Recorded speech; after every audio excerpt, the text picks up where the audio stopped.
me converti com 18 anos, mais ou menos, entreguei minha vida a Cristo. E isso já vai muitos anos servindo ao Senhor. E também a nossa amiga Mercinda, sempre ela falava assim, olha, um dia eu quero ir na igreja com vocês e tal, né?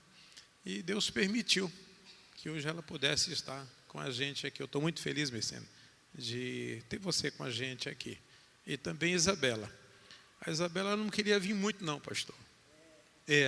Mas daí a gente usa umas estratégias. Daí eu falei, que tal depois do culto um Burger King? Ah, daí eu vou. Então, está aí Isabela também, né? Mas é importante que ela está aí e vai estar ouvindo a palavra do Senhor. Irmãos, abra a sua Bíblia no livro de Provérbios, capítulo 16. Vamos ler 3 versículos aqui para uma meditação rápida com os irmãos. Encontraram? Diz assim, olha, verso 1.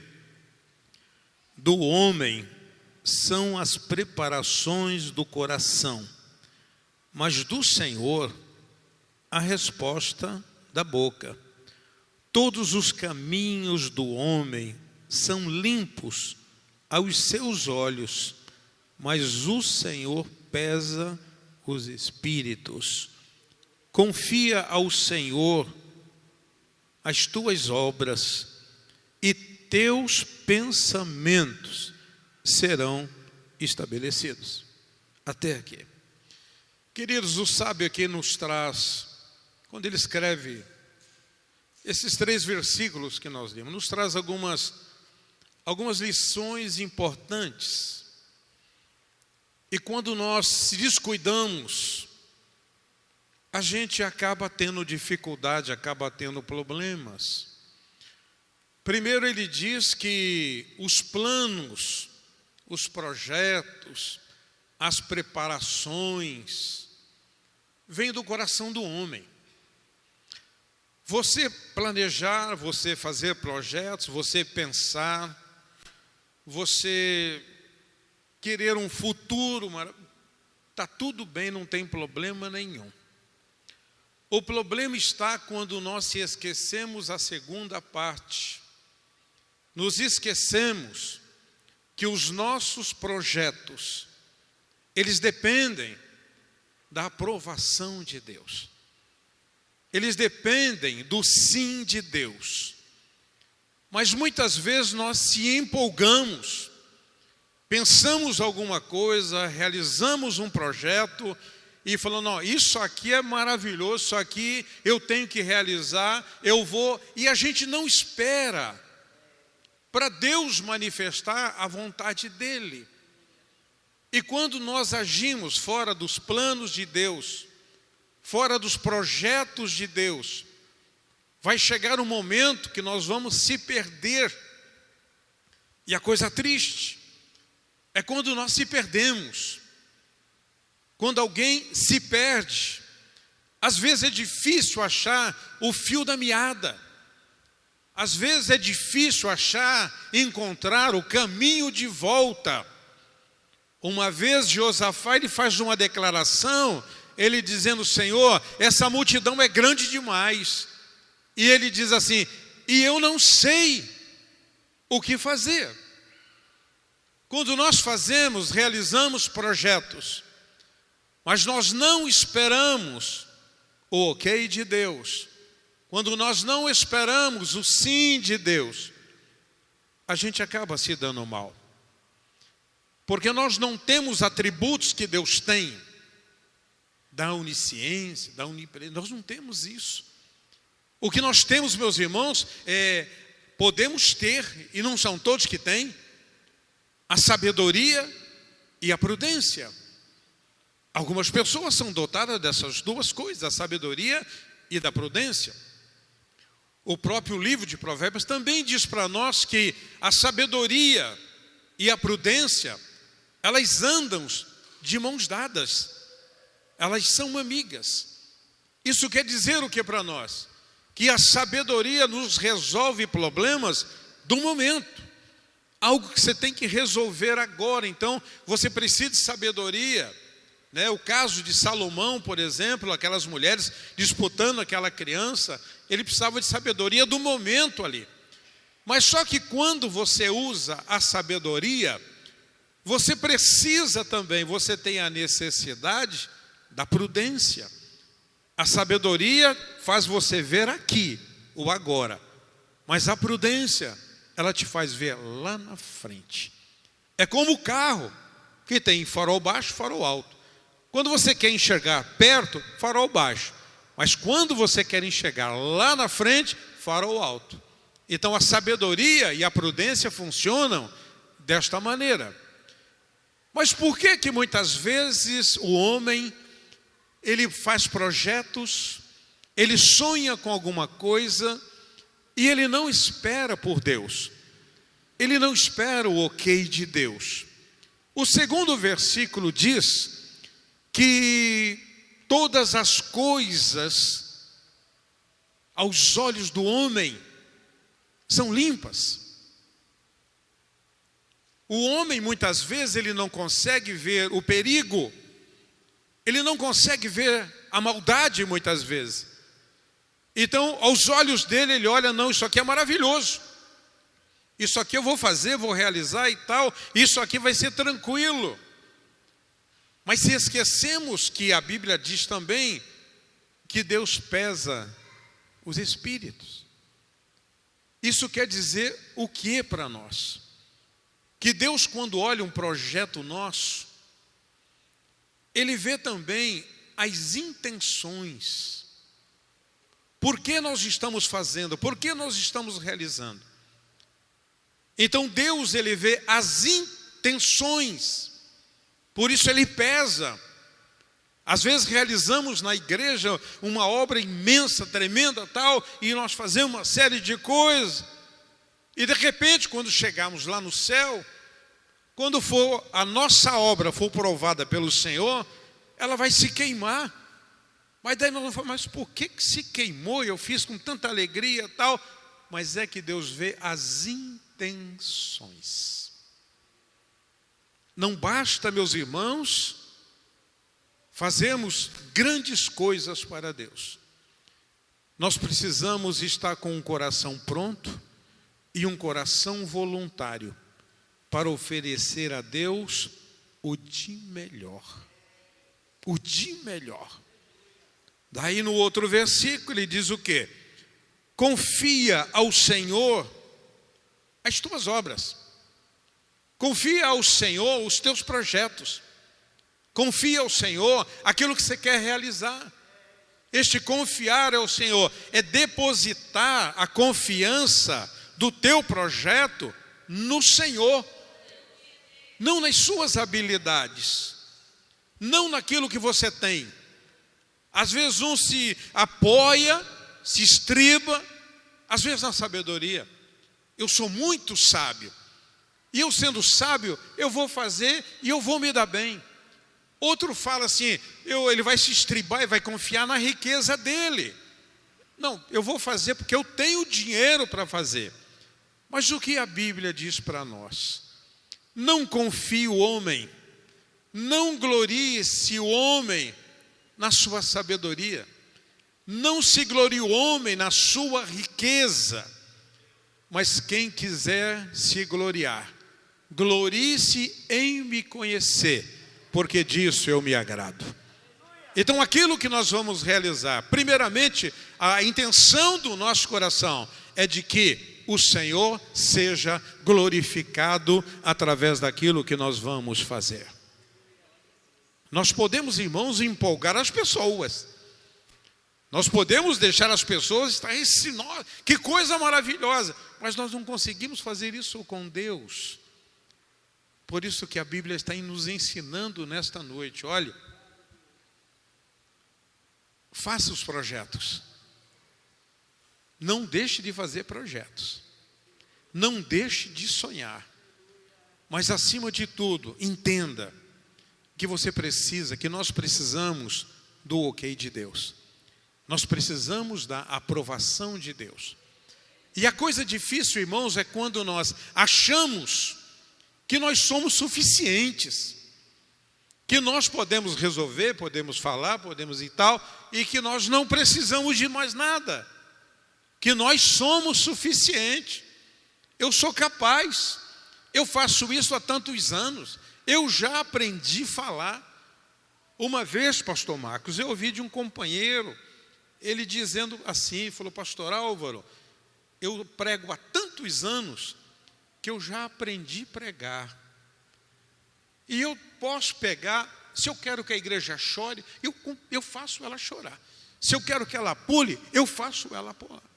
Eu falei: meu amigo, você não sabe o que você está dizendo. Você está mexendo com a noiva do Cordeiro. Mas às vezes as pessoas, irmãos, extrapolam, acham que são suficientes, acham que pode fazer aquilo que quiser. E a vida não é desta maneira.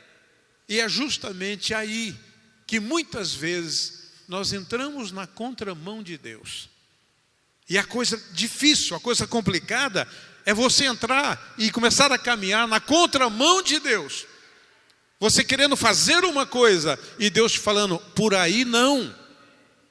Aí não vai funcionar, aí vai dar errado. Mas daí a pessoa: não, eu sou suficiente, eu tenho condições de fazer. Mas de repente a pessoa começa a se perder. Às vezes a pessoa começa: e agora? Como é que eu vou sair desta? De repente eu posso estar falando a alguém nessa noite que você entrou por algum caminho que você não esperou o ok de Deus, e você vive um momento complicado hoje. E às vezes dizemos assim: Deus, como é que eu vou sair dessa? Como é que eu vou me livrar dessa agora? E Deus permite. Uma coisa que Deus não vai fazer, irmãos, é tocar na nossa vontade. Ele nos deu o livre-arbítrio. Mas agora a sua palavra nos alerta.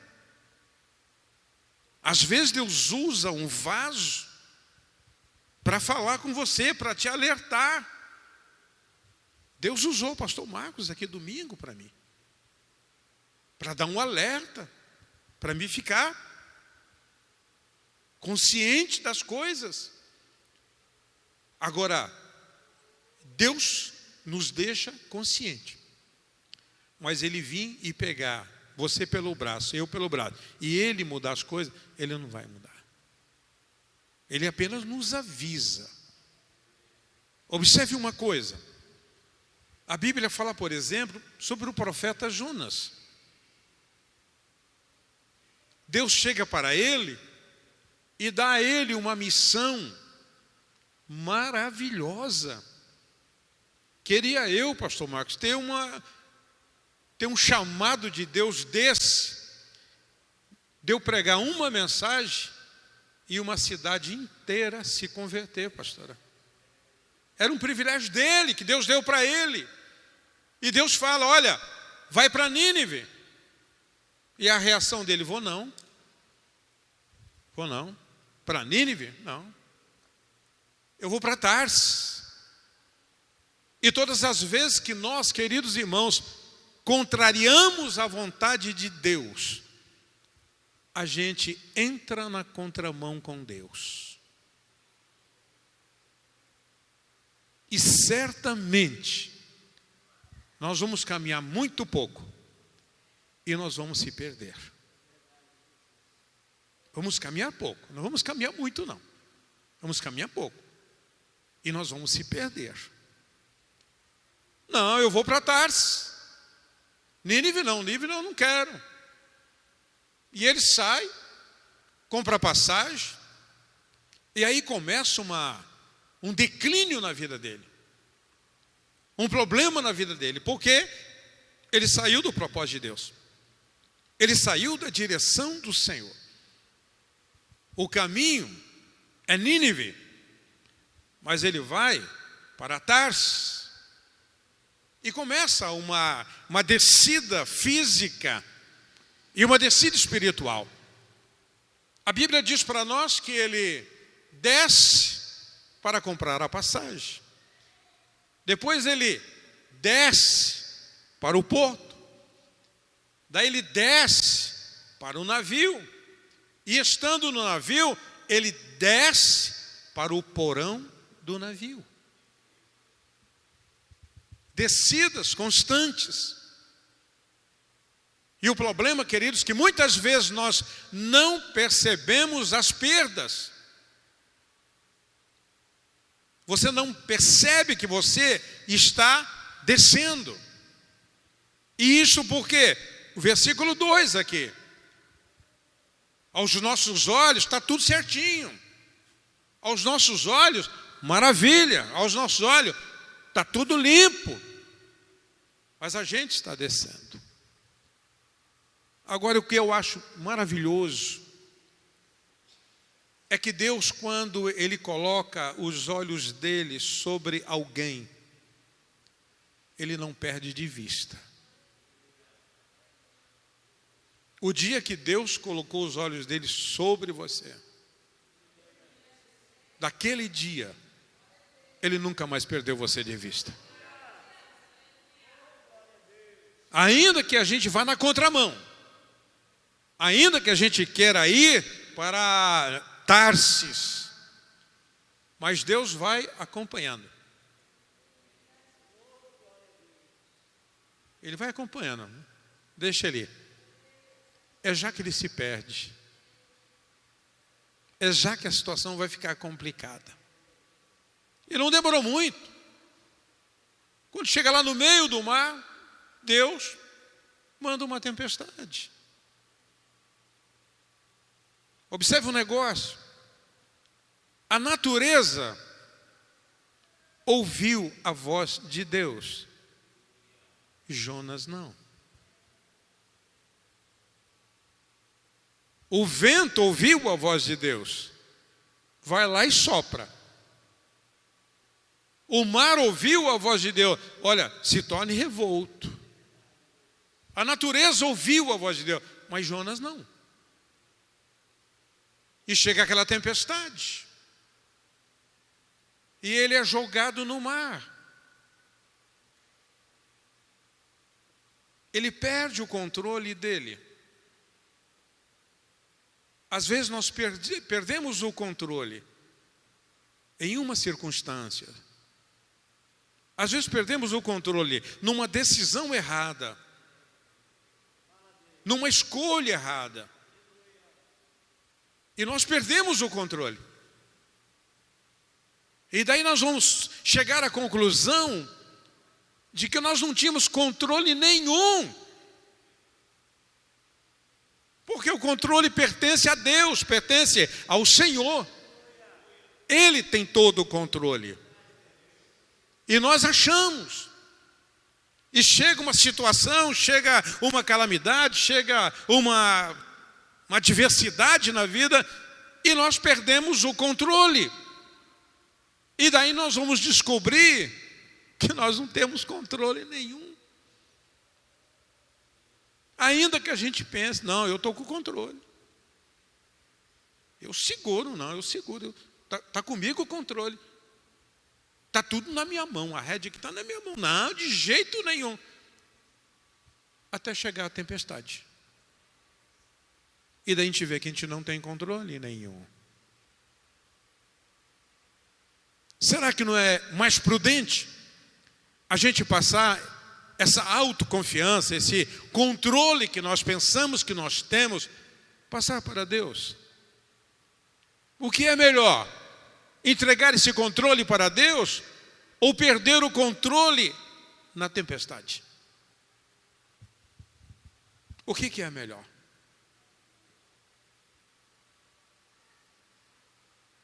Jonas agora é jogado no mar.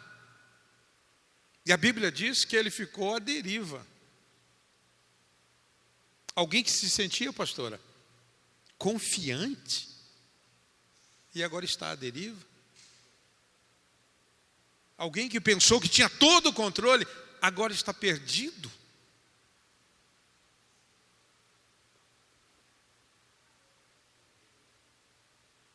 E agora está perdido. E não sabe como fazer. E o bonito, meus irmãos, é que quando você chega e você reconhece, a baleia veio, baleia ou grande peixe veio, e a Bíblia diz que ele das entranhas do peixe, ele clamou ao Senhor. Quando nós reconhecemos que nós estamos perdidos, Deus vem a nosso favor. O que Deus faz? Preparou o peixe, o grande peixe. Mais uma vez, o peixe obedeceu. Jonas não obedeceu. Se você pensar, olhar para a Bíblia, você vai ver que a sarça obedeceu. O faraó não obedeceu. Você vai ver que o jumento obedeceu, mas o profeta não obedeceu.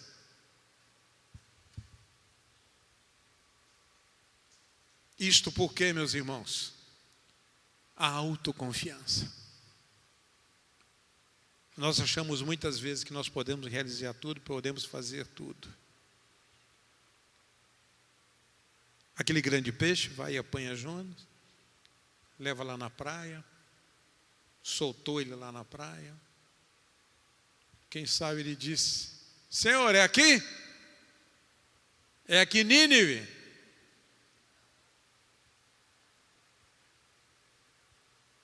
Quando Deus age, irmãos, Ele nos leva no lugar certo. Sabe por que você está aqui nessa noite? É porque Deus quis que você estivesse aqui nessa noite. Você está aqui nessa noite porque Deus queria falar ao seu coração.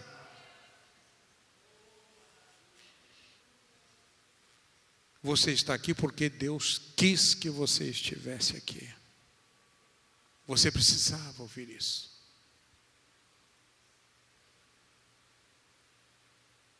Mas a Bíblia diz para nós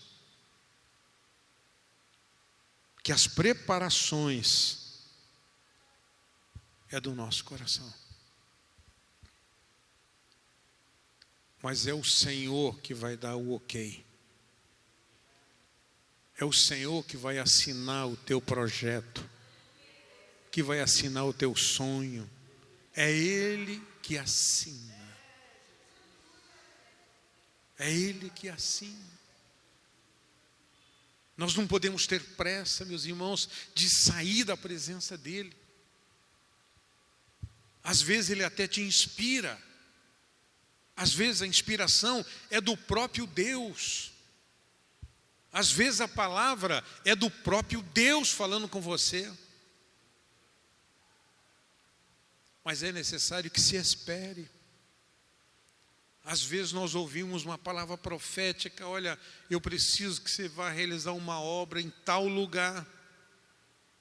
E daí a pessoa arruma a mala e sai desesperado, às vezes nem avisa o pastor: não, Deus falou comigo e eu vou para lá e tal. Irmãos, numa palavra profética, tem o tempo de Deus e tem o modo de Deus. A Bíblia diz que o homem sábio, que a mulher sábia, conhecerá o tempo e o modo. Tempo e o modo. O que isso quer nos ensinar? Que tudo aquilo que nós vamos realizar tem um tempo determinado por Deus. Não é porque você ouviu uma profecia que você deve ir para tal lugar que você vai sair desesperado. Não, espere. Espere. Mas a Bíblia diz que não somente o tempo, mas o modo. De que forma? De que forma eu vou fazer para cumprir esta ordem do Senhor? Muitas pessoas, às vezes, conhece o tempo, mas não conhece a maneira de fazer. Não sabe como fazer. Outras vezes, sabe exatamente o que fazer, mas faz fora de tempo. E tudo aquilo que a gente faz fora do tempo não serve. É perda de tempo. Quando nós fazemos as coisas fora do tempo. Você quer ver um exemplo maravilhoso? Josué. Josué já havia recebido oração, já tinha recebido imposição de mãos, ele tinha a consciência de que ele era o sucessor de Moisés, ele sabia tudo. Não é assim, pastor? Sabia tudo. Mas chega um momento que Moisés morre. Deus chama ele para um monte, vai lá, e lá ele fica, não vai e tal. E todo mundo sabe que Moisés morreu. Josué ficou sentado num canto. A Bíblia nos mostra que ele estava assentado no chão, uma rocha, alguma coisa. E as pessoas em volta, Josué, é com você agora. Nós ouvimos. Você recebeu a imposição de mão, você é um novo líder. E ele ficou calado, ele ficou quieto. Quem sabe se fosse um de nós, é isso mesmo, Moisés morreu, sou líder agora, cuidado comigo, porque agora a coisa vai mudar. Só que Josué ficou sentadinho. E de repente, a voz do Senhor. Josué, Moisés, o meu servo, é morto. Levanta-te, pois, agora, e leve este povo para a terra que eu prometi que daria. Ele sabia que ele era o novo líder, mas ele não se levantou enquanto Deus não falou com ele. Agora é a hora. Quem sabe Josué tinha uns projetos bonitos. Quem sabe ele tinha no coração coisas para realizar, coisas para fazer. Não. Se Deus está falando comigo que Moisés vai morrer e que eu vou ser o líder, então deixa eu já bolar algumas coisas aí. Quem sabe ele tinha alguns planos, alguns projetos, mas ele não executou nada até o momento que Deus falou com ele. Eu quero encerrar nesse momento. Se você está fazendo algum projeto, se você está com algum sonho para realizar, espere Deus falar com você. Não se precipite.